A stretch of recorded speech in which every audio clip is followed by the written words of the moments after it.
अजीत की नींद टूट गई। उसने देखा कि कुसुम भैया पास में नहीं है। वह हड़बड़ा कर उठा।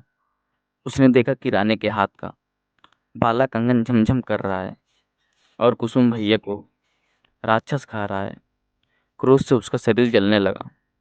वह दौड़कर वहां पहुंचा और राक्षस के सिर पर एक जोर का चूसा मारा। राक्षस हाय हाय कर चित्कार कर उठा और सोने का एक टुकड़ा उगल कर भाग गया। रानी ने देखा कि यह तो अनर्थ हो रहा है। अपना ही पुत्र दुश्मन बन गया है। क्रोधांगनी से जलती रानी अपने ही पुत्र को चबाने लगी। तभी उसके गले से लोहे का टुकड़ा गिर पड़ा।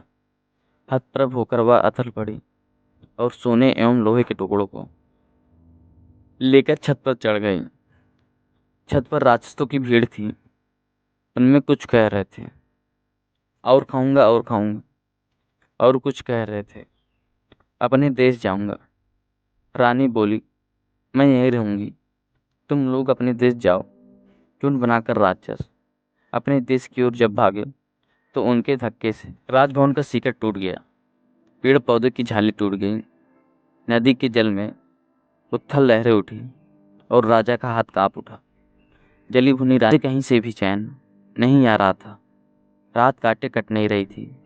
अंत में उसने अपने जादुई आराम छड़ी एवं जीराम छड़ी को जला दिया और आसमान में उड़ती हुई एक नदी के किनारे उतरकर एक बांस वन में एक स्थान पर सोने के टुकड़े एवं लोहे के टुकड़े को गाड़ दिया। फिर निश्चित होकर वह घर लौट आई। दूसरे दिन राजा यह देखकर हैरान रह गया कि पूरे महल में जगह जगह हड्डियों की ढेर, रास्ते में सर्वस्त्र हड्डियां बिखरी हुई हैं। पूरे देश में राक्षसों ने अतीक फैला रखा है। रक्षा का कोई मार्ग नहीं। जब लोगों ने सुना कि राक्षसों ने राजपुत्रों को भी खा लिया है तो सब झुंड का झुंड बनाकर राज छोड़कर भागने लगे। राजा के राज में राक्षस छा गए।